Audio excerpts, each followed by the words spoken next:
Good morning. We're in Chicago, Illinois. My name is Jerry With, and this morning we're going to be interviewing John Wenclawski, who's president of Stenograph Corporation. Good morning, John. Good morning, Jerry. You know, the term stenograph has been synonymous with court reporting for as long as probably any reporter can remember. And I had the pleasure of interviewing Bob Wright at one time, and told me some of the early history of stenograph, including what most people don't know, how they had to stop making machines during the war effort because they weren't able to get the steel. And at that time, machines were made out of metal. We'll get into how stenograph has been married to this profession for so many years, but let's start off by having you tell us a little bit about yourself, where you're born and raised and family, and then how you got eventually into stenograph. Great. Well, I'm a Chicago kid from many years ago. I was born here, raised here, and virtually have spent my whole life in Chicago. Came up through the public school system. I always joke about being a product of the public school system of Chicago and being one of the few successful people to come out of it. But was very fortunate and to be raised here and had the opportunity to go to school in Illinois and then start my career here. Very quickly, though, in my career, after a few quick sales positions, small entrepreneurial operation where I was a partner in an executive search firm, I was seeking other employment, looking to get into at that time, the evolving and fast-moving world of technology, and that's where I ran into Stenograph and the opportunity to go to work for them almost 27 years ago. That's amazing. At the time, where was computer-aided transcription? Was it at a point where you thought it had a ways to go to be a viable force, or did you want to be part of bringing it along, or how did that interact with your decision to become involved with the company? Well, there was no question in my mind that I wanted to be part of the world of technology. You could see that our society and our business world was going to change significantly. When I started with Stenograph almost 27 years ago, I had no idea that 27 years later I would be president of the company. Frankly, I was looking at it as a stepping stone to get into the world of technology. And when I interviewed at Stenograph and I toured their facility and I saw, frankly, all these very tenured employees in about making these machines, I knew there was something special about this company, that people would stay there so long. And I thought, this is a good opportunity. And it was clear that the technology was at its very early stages when it came to computers and court reporting.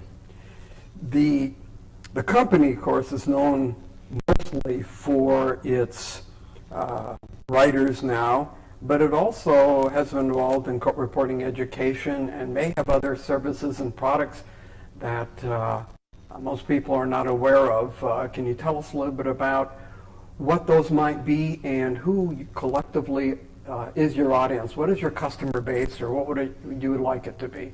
Well, as you indicated, the foundation of the organization was built on the shorthand machine, and it has evolved from that point in time.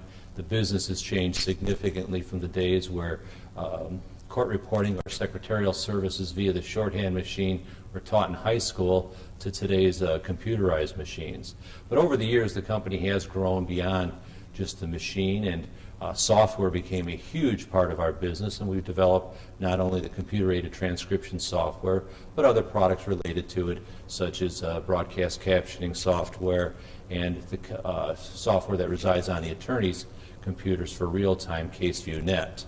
We then, and always have been involved in education, but in the last few years, when the court reporting community reached out to Stenograph and said, we need your help in the educating of court reporters, about 5 years ago we actually got into the school business as well, and we acquired our first school. Now we have 2 schools and are actively involved in education, and part of our venture into the school business was to take court reporting education online.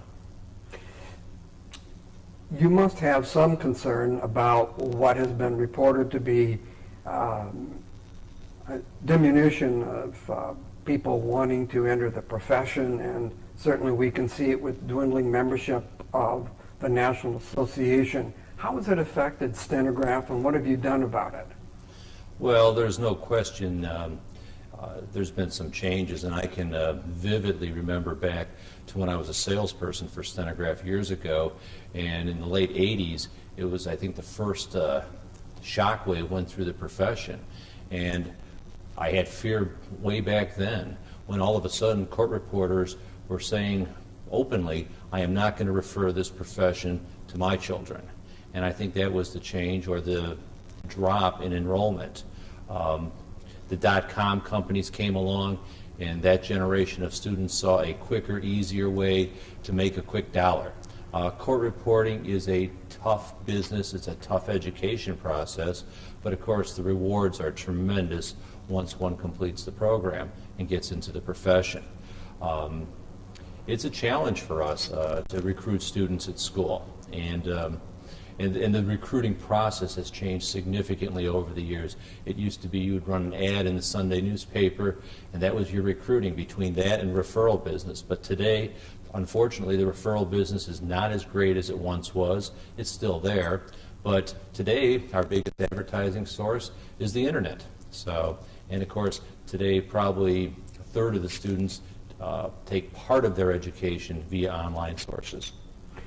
Can you, maybe for the benefit for us old-timers, tell us a little bit about the online part of it. How was that handled? I think some people would be surprised that you can get a reporting education via online. Well, there's a few things with online education. First of all, I think, to my surprise actually, you attract a more committed student. And you would know as a court reporter yourself that the commitment is critical to one's success, the willingness to practice to get to those speed levels. Because we're able to go out with online education, we can really attract students in every corner of the world. And that way we attract better students.